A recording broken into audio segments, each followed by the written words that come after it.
Going through labor is one of the toughest experiences in life. And while many children are delivered in a hospital or at home, others have joined a very select club, the Skyborns. Only around 50 people have been born mid-flight. That's one baby for every 26 million passengers.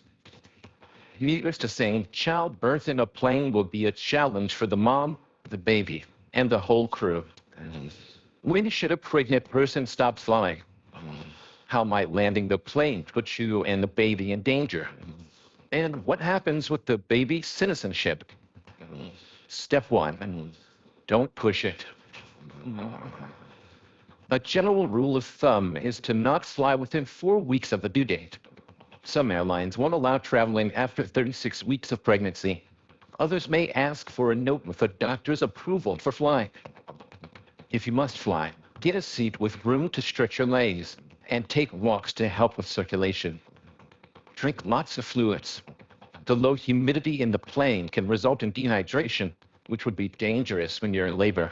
At high altitudes, any gases in your stomach will expand, which can cause discomfort. So let her pass on the beams this time. Step 2. Speak up. If you start feeling contractions mid-flight, tell a flight attendant immediately. They could help you by asking for medical professionals on the flight, calling the destination airport, or providing first aid. If you're not already there, they may also move you to business or first class where there is more room. If your flight is full, then the galley may be cleared out for you. Step 3. Don't make it land. Don't assume that the pilot will make an emergency landing. It can be inconvenient, costly, and sometimes just not possible. Landing in an underdeveloped part of the world might make it difficult to get to a hospital in time. Language barriers can also make the process more complicated. If you're safe and the birth is progressing fine, it makes more sense to stay on course. But there usually aren't the supplies on board if you need a C-section. In this case, the pilot will ask airports to stand by for an emergency landing. Emergency medical crews will be waiting to assist you the moment you land and take you to the closest hospital. Step 4.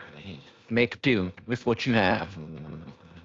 Recline a first-class seat to make it into a bed and wrap it in plastic. The flight crew is extensively trained for medical emergencies and should be able to assist you. The temperature on the plane is going to be much colder than needed for the baby, so make sure there are blankets at the ready. And if you're lucky, there will be one or more doctors on the plane. In April 2021, a woman gave birth on a plane to Honolulu with the help of one doctor and 3 neonatal intensive care nurses. They used shoelaces to tie and cut the umbilical cord and warmed the baby with bottles that were microwaved. They even measured the heart rate using an Apple Watch and configured an oxygen mask to fit the baby's face.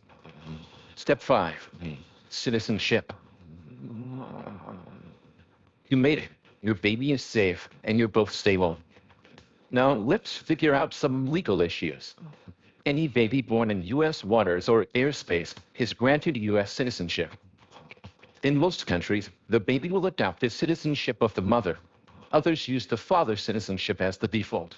And if the baby is born over an ocean, it might get citizenship of the country where the plane is registered. You survived childbirth on a plane thanks to your quick thinking and the cooperation of the whole flight crew and other passengers. It's a good thing you didn't eat too much while in labor. This is one of the worst things to do while giving birth.